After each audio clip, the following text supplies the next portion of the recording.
1 Timoteo capítulo 5 versículo 23 dice ya no bebas agua, sino usa de un poco de vino por causa de tu estómago y de tus frecuentes enfermedades.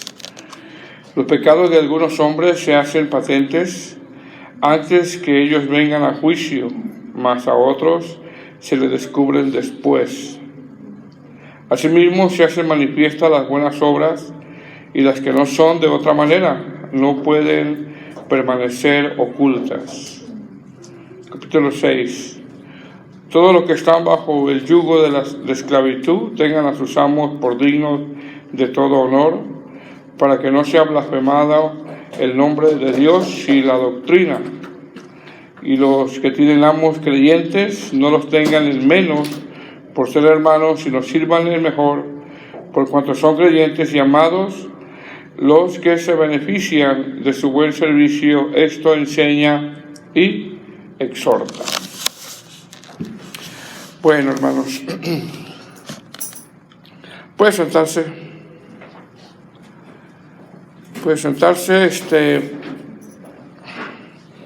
Este es el tema número 14, de esta primera carta de Timoteo. Como título yo le puse un consejo personal, ¿okay? Un consejo personal.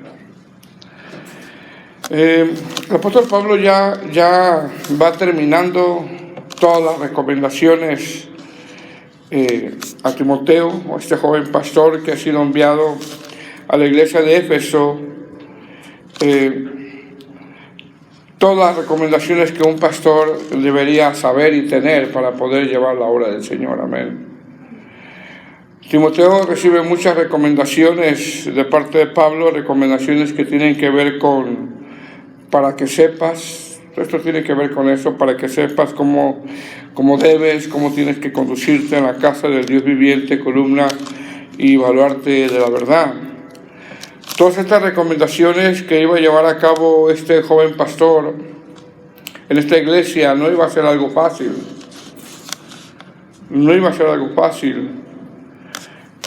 Pablo, usando un término militar, le dice a Timoteo que te vas a enfrentar con oposición. Por lo tanto, le dice: te encargo para que, conforme a las profecías que se hicieron ante ti en cuanto a ti, milites. Es un término militar, milites por ella la buena milicia. Entonces no iba a ser fácil que Timoteo llevara a cabo todas estas recomendaciones, poner en obra todo esto que Pablo ya le ha venido diciendo una y otra vez a Timoteo que ejerza en la iglesia de Éfeso. ¿Qué tenía que hacer Timoteo? Pues censurar la falsa enseñanza, desechar las fábulas que solo producen disputas más que edificación, promover la oración congregacional, levantar un nuevo liderazgo. Le expone también cómo debe de tratar a ancianos de edad. Le expone la importancia de sustentar a las viudas que realmente son. Y la semana antepasada habló de sustentar a ancianos de edad, pero son ancianos que son de edad, pero que también están fungiendo como pastores. Entre esas recomendaciones le dice: cuando traigan una acusación contra algún anciano, el acusador traiga testigos. Y también le deja saber que si algún anciano, llámese anciano, predicador, pastor, en esa acusación lo han encontrado en alguna falta, llámese pecado, y tal pastor ya fue amonestado y persiste en pecar, Pablo le dice a Timoteo: entonces ahora repréndele delante de todos para que los demás también teman. ¿Qué es esto? Esto es como decirle a Timoteo: no tengas favoritismo con nadie, con ninguno, no tengas favoritismo. Y repito, todo esto tiene que ver para que tú sepas cómo debes de conducirte en la casa del Dios viviente, columna y baluarte de la verdad. Ahora Pablo, hermanos, sigue dando recomendaciones a Timoteo, y en estos 5 versos que vamos a abordar el día de hoy, quizás más vamos a ver uno. Número 1, Pablo le da un consejo muy personal a Timoteo acerca de su salud, cuando le dice: ya no bebas agua, sino usa un poco de vino por causa de tu estómago y de tus frecuentes enfermedades. Entonces, ¿qué vamos a ver el día de hoy? Número 1, Pablo le da un consejo personal a Timoteo acerca de su salud. Número 2, le deja saber que todo pecado sale a la luz tarde que temprano. Y número 3, le habla a hermanos que están bajo esclavitud, cómo tienen que comportarse con sus amos, y casi ya Pablo va terminando con todas las recomendaciones que tiene que llevar a cabo Timoteo. Mira cómo dice en el versículo 23. ¿Estamos ahí? 1 Timoteo capítulo 5, versículo 23. ¿Lo tiene? Le dice: ya no bebas agua, sino usa un poco de vino por causa de tu estómago y de tus frecuentes enfermedades. Miren lo que le dice, ¿verdad? Es importante nosotros explicar este texto para que no lo saquen de contexto. Mucha gente saca de contexto este texto y dicen pues que sí pueden tomarse una y pueden tomarse dos, que porque Pablo le dice a Timoteo, pero todos esos argumentos están fuera de contexto y ahorita lo vamos a explicar por qué. Amén. Ahora, en este texto, dentro de todas las instrucciones, hermano, recomendaciones, doctrina, Pablo expone a la luz de todos los lectores un problema de salud que tenía Timoteo, porque realmente era un problema de salud que tenía. ¿Okay? Algunos comentaristas interpretan que Timoteo estaba tan dedicado a mantenerse irreprensible que no quería tomar vino porque interpretan de que quiero ser tan irreprensible que no quiero hacer nada en contra de lo que pueda afectar mi santificación con Dios. Y eso, pues eso está bien, ¿verdad? Eso está muy bien. Sin embargo, la recomendación de Pablo a Timoteo es que a su debido o a sus frecuentes enfermedades estomacales, le dice Pablo: toma un poco. ¿Sí se da cuenta cómo dice, verdad? Dice: toma un poco. Dice: ya no bebas agua, sino usa un poco. ¿Cuánto es, hermanos? Un poquito, ¿ok? Un poco. Y ahorita vamos a ver qué clase de vino, Un poco de vino como un uso medicinal. Lo estás poniendo como un uso medicinal. Ahora, se entiende que se conocía que Timoteo tenía este problema de salud, porque dice frecuentes. Se conocía que Timoteo tenía este problema de salud. El texto hace mención que tenía frecuentes problemas estomacales, pero ¿por qué Pablo le recomienda que tome un poco de vino? ¿Y qué clase de vino se refiere Pablo? Bueno,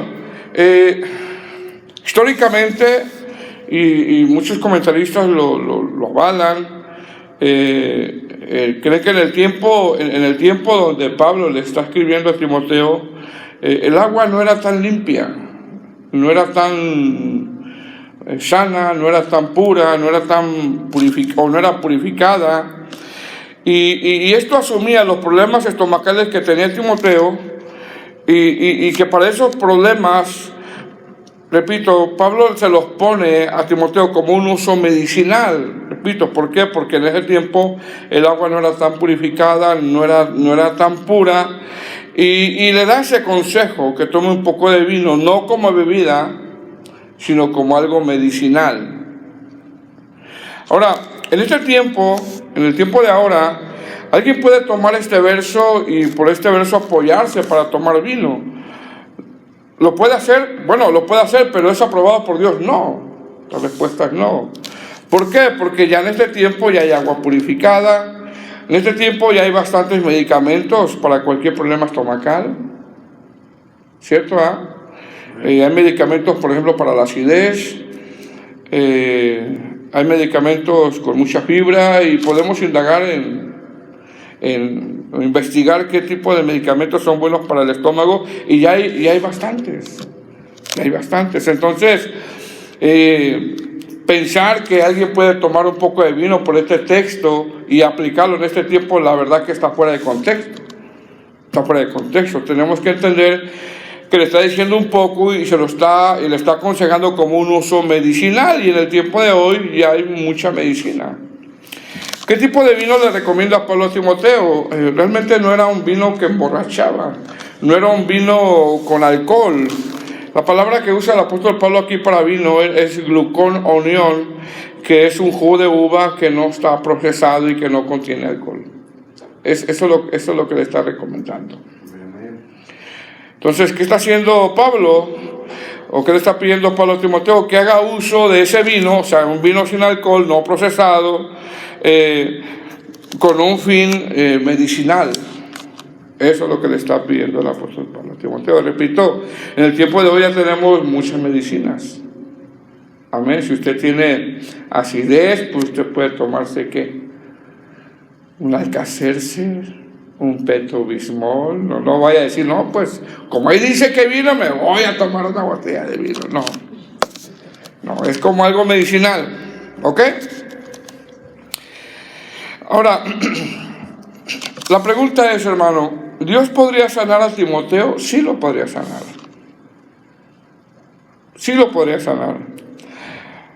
Pero, ¿por qué Dios no lo sanó? Bueno, simplemente porque Él hace su voluntad en nosotros de la forma como Él quiere. Simplemente es así. ¿Qué nos enseña esto? Esto nos enseña que nosotros como cristianos no estamos exentos, hermanos, de las enfermedades. Más si no nos cuidamos. No estamos exentos de las enfermedades. Es decir, creemos en los milagros, sí creemos en los milagros. Pero sin embargo, todos los milagros que Dios hace están sujetos bajo su voluntad y bajo su soberanía. Por ejemplo, en la palabra de Dios vemos personajes de la Biblia que murieron por enfermedades. ¿Sí sabía? Hubo hombres de Dios, tremendos hombres de Dios que murieron por enfermedades. Vemos también otros que tenían enfermedades en el caso de Timoteo. Pero también vemos que Dios hizo milagros extraordinarios que difícilmente los vamos a volver a ver, no es porque no tenga fe. Pero dígame usted, ¿quién ha visto de nuevo que el mar se abre? Así como lo explica la Biblia, eso fue algo literal. Algo literal. Entonces, en la palabra de Dios vemos personajes que murieron de enfermedades, vemos también de otros que tenían enfermedades, en el caso de Timoteo, pero vemos también que Dios hizo milagros extraordinarios. Por ejemplo, vamos a 2 de Reyes, capítulo 13, verso 20, nada más para tomar ese dato. 2 de Reyes, capítulo 13, verso 14 al 20. Dice, estaba Eliseo, ¿qué, hermanos? Enfermo de la enfermedad ¿de qué? Murió de enfermedad, bien. ¿Ok? Dice, estaba Eliseo enfermo de la enfermedad de que murió, y descendió a él Joás, rey de Israel, llorando delante de él. Dijo, Padre mío, carro de Israel y su gente a caballo. Y le dijo Eliseo, toma un arco y unas saetas. Tomó él entonces un arco y unas saetas, y luego dijo Eliseo al rey de Israel, pon tu mano sobre el arco. Y puso él su mano sobre el arco. Entonces puso Eliseo sus manos sobre las manos del rey. Y dijo, abre la ventana que da al oriente. Y cuando él la abrió, dijo Eliseo, tira. Y tirando él, dijo Eliseo, saeta de salvación de Jehová, saeta de salvación contra Siria, porque herirás a los sirios en Afet hasta consumirlos. Ahora, bríquese al verso 20, ¿está ahí? Y murió Eliseo y lo sepultaron. ¿De qué murió Eliseo? No se sabe, pero murió de una enfermedad. Dice, murió Eliseo y lo sepultaron. Entrando el año y vinieron bandas armadas de moabitas a la tierra, y aconteció que al sepultar a un hombre, súbitamente vieron una banda armada y arrojaron el cadáver en el sepulcro de Eliseo. Y cuando llegó a tocar el muerto, los huesos de Eliseo, revivió y se levantó sobre sus pies. Mire qué tremendo lo que pasó ahí. Imagínense, hermano. Pero ¿qué pasó con Eliseo? Murió de una enfermedad. Ahora, ¿Dios lo pudo haber sanado? Sí lo pudo haber sanado. Era un hombre usado por Dios muy tremendo. Era un hombre usado por Dios, hermano, de una manera... Mire el último milagro que hizo, que Dios lo usó a través de sus huesos. Simplemente, hermano, Dios quiso llevárselo a través de esa enfermedad. Ahora, así como vemos hombres de Dios que tenían enfermedades, en este caso Eliseo murió, también en la Biblia vemos ejemplos de sanidades muy tremendos. Muy tremendos. Vamos a Hechos capítulo 3. ¿Qué vemos en Hechos capítulo 3, verso 1? ¿Cómo dice arriba en su Biblia? La curación de un cojo, ¿verdad? Amén. Ahora, antes de leer les voy a explicar esto. Tenemos que recordar que las épocas donde vemos más milagros en la Biblia son 3. Número 1, la época de Moisés. Es ahí donde vemos milagros tremendos, hermano. Las plagas, el mar se abre, cómo cae maná del cielo, el calzado nunca se desacaba, agua de la roca, y así podemos ver milagros sorprendentes. La otra época es la época del Señor Jesús, es donde vemos muchos milagros. Y la tercera época es la época de la iglesia primitiva. La época de la iglesia primitiva. ¿Cuál era el propósito de estos milagros? Fíjese bien.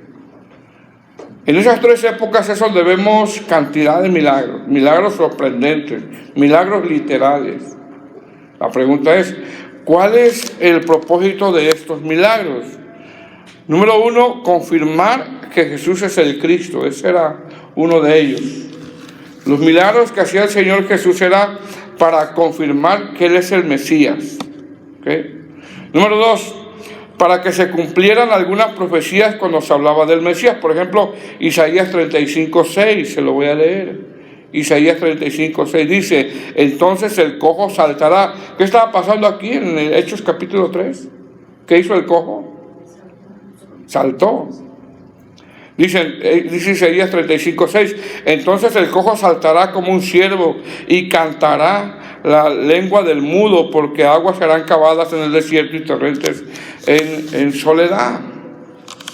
Entonces, los milagros del Señor Jesucristo y los milagros de la iglesia primitiva, el propósito era confirmar que Jesús es el Cristo. Ese era el propósito. Confirmar que Jesús es el Cristo y que se cumplieran algunas profecías cuando se hablaba del Mesías. Por eso cuando aquí vemos la curación del cojo, Pedro le dice, esta que ustedes crucificaron. Y estaba confirmando la predicación de Pedro y de Juan, perdón. Ellos predicaban a Cristo y que Cristo había hecho este milagro. Ahora, todavía hay milagros, sí hay milagros, hermanos, hay milagros. Dios sigue haciendo milagros. ¿Creemos que Dios puede sanar a alguien? Sí, nosotros creemos que Dios puede sanar a alguien. Mas, sin embargo, todo está dentro de la voluntad de Dios. Todo está dentro de la soberanía de Dios. ¿Por qué? Porque aunque en el tiempo de la era apostólica había milagros tremendos, imagínense que hubiéramos vivido en el tiempo de la era apostólica.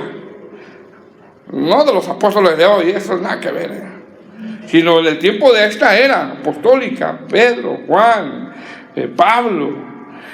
Aunque había milagros tremendos, simplemente Timoteo no fue sanado. No fue sanado. Dios no lo sanó. Me imagino que oraron, porque uno ora por cualquier cosa, hermano. Una gripa, estamos orando. Una calentura, estamos orando.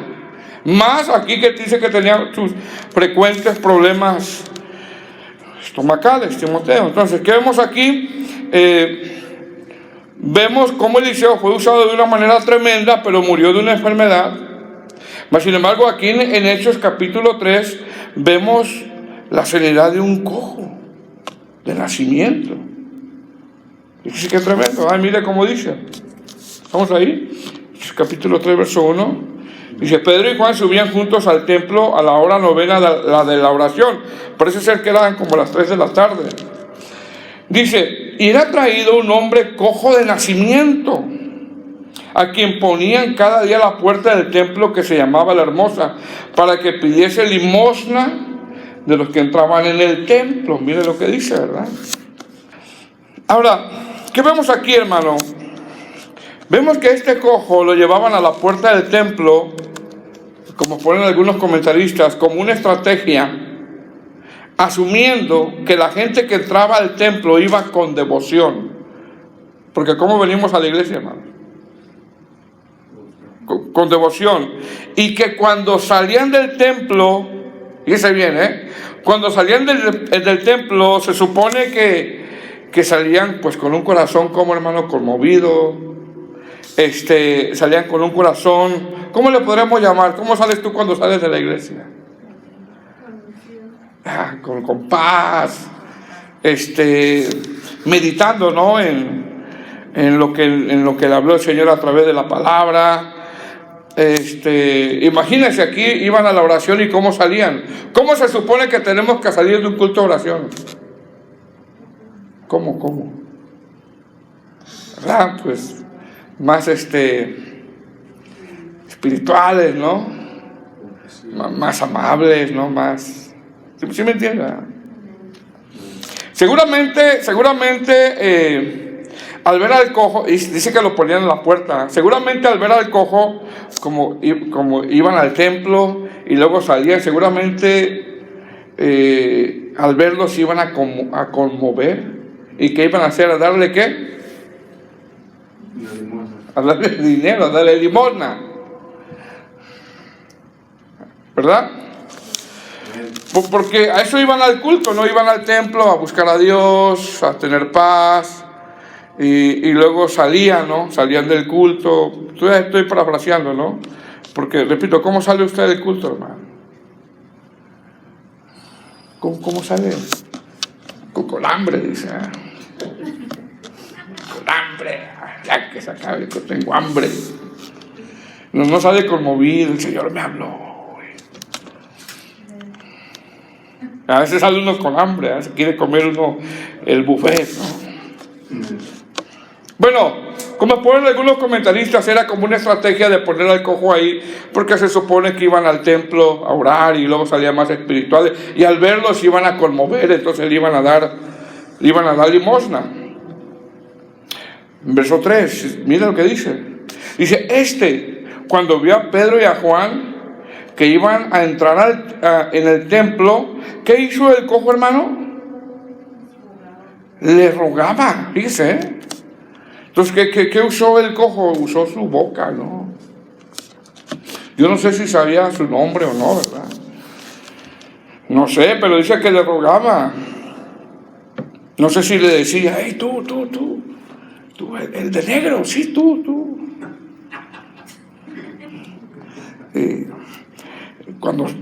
Llévame los tacos cuando salgas del templo, Tú, el de negro, sí. O tú, el de azul. No, dice que le rogaba, ¿no? No sé si le decía a Pedro, tú, no sé si sabía su nombre, no dice la Biblia, pero no sé si le decía, tú, el de azul, el de negro, dame, invítame al buffet saliendo.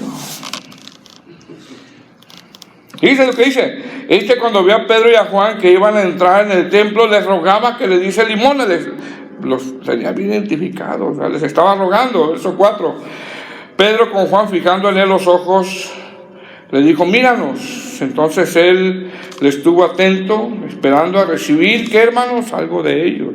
Quería limosna. Verso 6, más Pedro dijo, no tengo plata ni oro, pero lo que tengo te doy en el nombre de Jesucristo de Nazaret, levántate y anda. Y tomándolo por la mano derecha, le levantó, y al momento que pasó, hermano, se le afirmaron los pies y los tobillos. Mire qué tremendo, qué milagro, ¿verdad?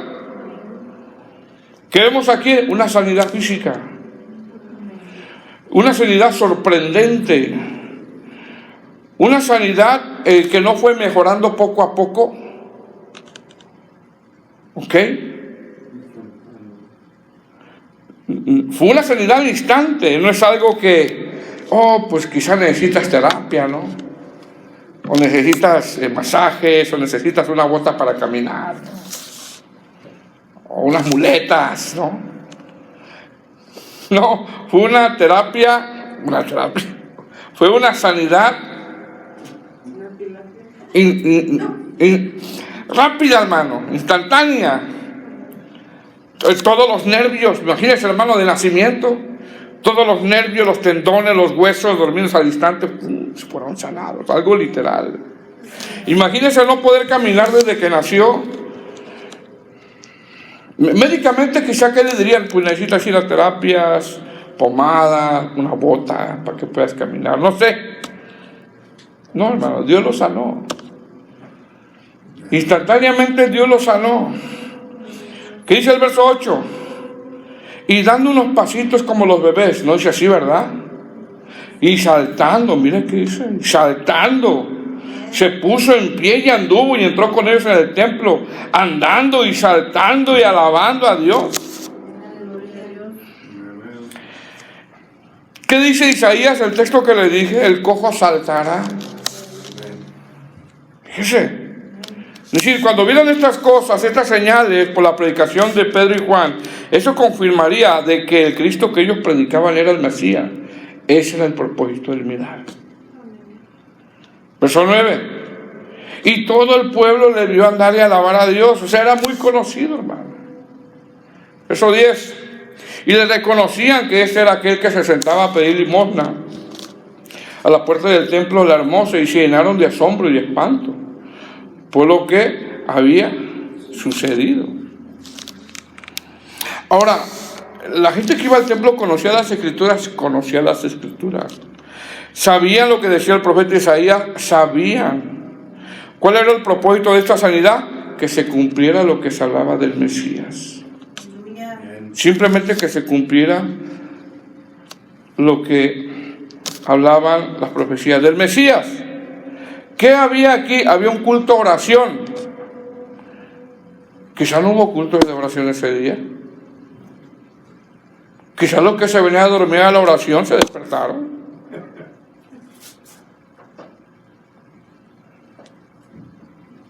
¿Verdad? Vamos a la oración. Dormidos. Quizá ese día no hubo culto a oración, hermano. ¿Qué hicieron los del templo? No pudieron negar el milagro. No, Él es. Los del templo sabían que este hombre era cojo. Este milagro, hermano, no era algo así como... Este es un milagro sorprendente, ¿eh? Este milagro no era algo así como pues se hace como que no quiere caminar para no ir a trabajar. ¿Qué te quiero decir con eso? Lo que te quiero decir es que toda enfermedad Dios la puede sanar. Pues, sin embargo, en ocasiones dentro de su soberanía simplemente no lo hace. Ya lo vimos con Eliseo, ya lo vimos con Timoteo. ¿Qué estaba pasando con Timoteo? Tenía una frecuente enfermedad estomacal. Quizá Pablo oró por él, lo más seguro que sí oró por él. Quizá el mismo Timoteo oraba. Repito, todos tenemos una gripe, una calentura, está bien, hay que orar. Amén. Quizá la iglesia sabía de este problema, pues posiblemente sí, porque sale a la luz, aquí dice sus frecuentes. Simplemente no hay registro bíblico de que recibió su sanidad. ¿Qué hace Pablo? Le da un consejo para que no descuide su salud. Fíjese bien, le da un consejo para que no descuide su salud. Y esto es muy aplicable para nosotros, hermano. Amén. Muy aplicable para nosotros. Porque muchas veces nosotros, ¿qué hacemos, hermano?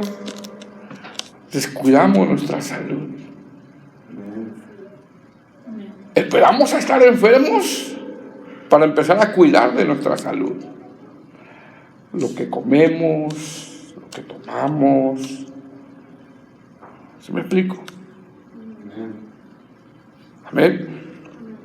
Lo que está haciendo Pablo, le está dando un consejo para que no descuide su salud. Le dice, toma un poco de vino, repito, usándolo de una manera medicinal. Repito, hay varias posturas de diferentes comentaristas donde exponen que Timoteo era tan rígido en su vida espiritual. Fíjese bien, hermano, interpretan que Timoteo era tan rígido en su vida espiritual que a pesar de que sufría esta enfermedad, prefería estar con estos problemas estomacales que tomar un poco de vino. Vuelvo, repito, como uso medicinal, un vino que no tenía alcohol. ¿Qué le estaba pasando a Timoteo?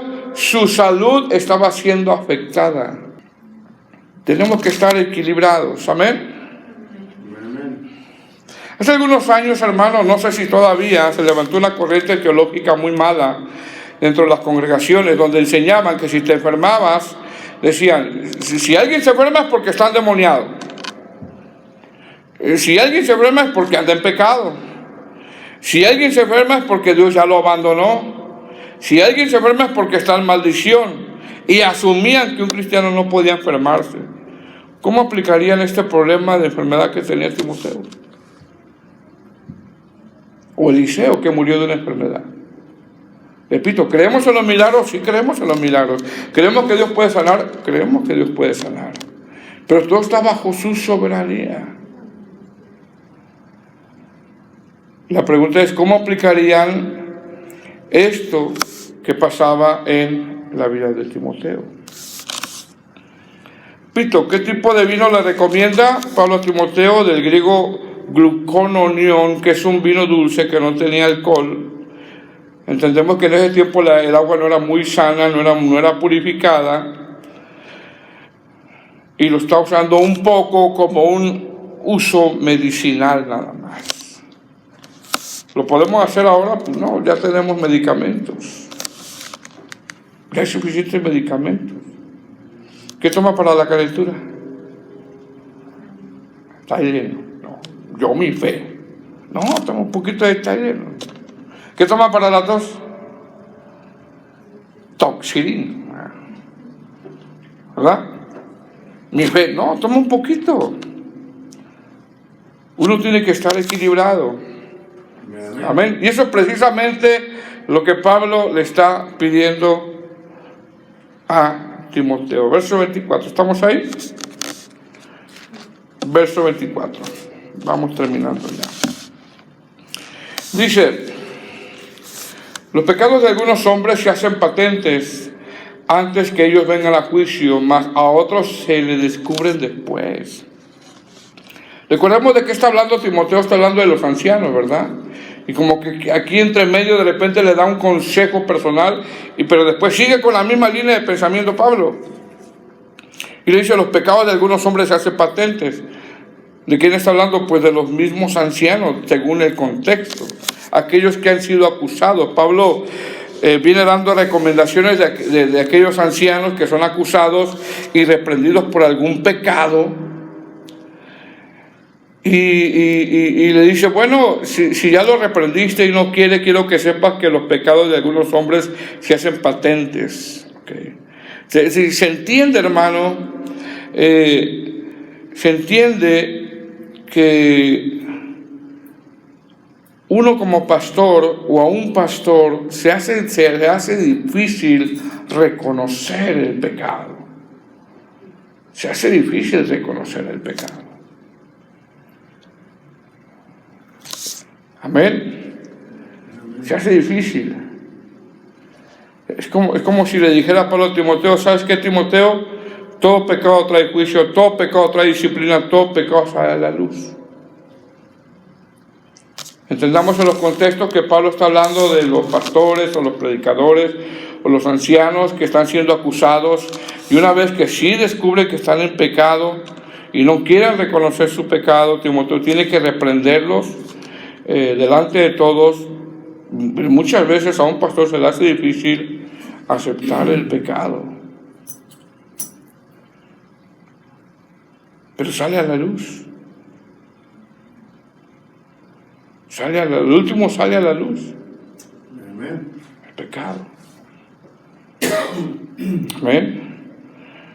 Verso 25. Asimismo se hacen manifiestas las buenas obras, y las que son de otra manera no pueden permanecer ocultas. Es decir, de la misma manera que los pecados salen a la luz, también las cosas buenas Dios las honra. Ejemplo, hombre de Dios como Daniel, Dios lo honró. estando en Babilonia. Daniel nunca estuvo a gusto en Babilonia. Daniel nunca se amoldó a las costumbres paganas de Babilonia. Dios lo premió. Dios lo premió. Verso 1 del capítulo 6. Todos los que están bajo el yugo de esclavitud tengan a sus amos por dignos de todo honor, para que no sea blasfemado el nombre de Dios y la doctrina.